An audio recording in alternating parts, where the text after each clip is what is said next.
It was evening in Kyoto. The streets were quiet, except for the faint hum of traffic and the rhythmic tapping of rain on tiled roofs. At the edge of the city stood a small Zen monastery, centuries old, yet surrounded now by the noise of the modern world. Inside the monastery garden, Tenzin, a young monk in training, sat cross-legged beneath a maple tree. His head was freshly shaved, his robe neatly folded, but his eyes were restless. In his hand, hidden behind his robe, glowed a small rectangle of light. A smartphone. He had found it near the temple gate the previous week, lost by a tourist, perhaps. He told himself he was keeping it only until someone returned for it. But days passed, and no one came.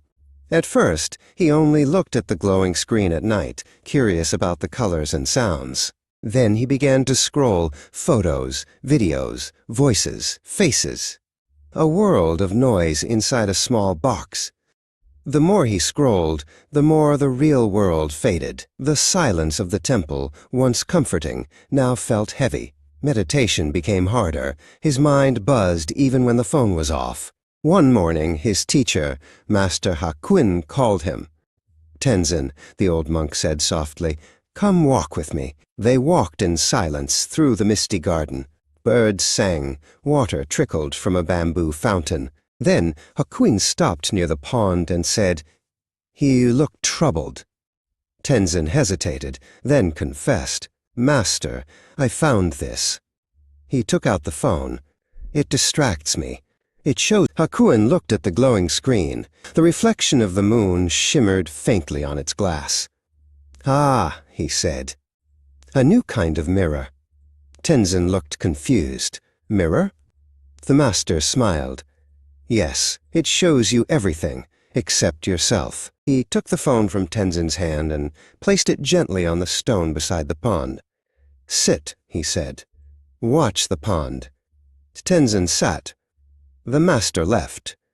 Hours passed. The moon rose higher, its reflection glimmering on the still surface of the water, and also on the black glass of the phone lying beside it. Both mirrors.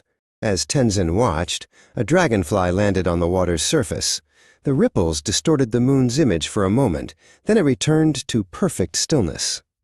Something shifted inside him. He closed his eyes and breathed deeply. For the first time in weeks, the noise inside his head began to fade.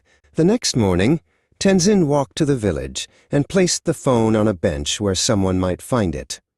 He bowed to it, as if saying goodbye to a teacher. When he returned, the master asked, "Where is your mirror?" Tenzin smiled. "I left it in the world," he said, "so I can finally see myself again."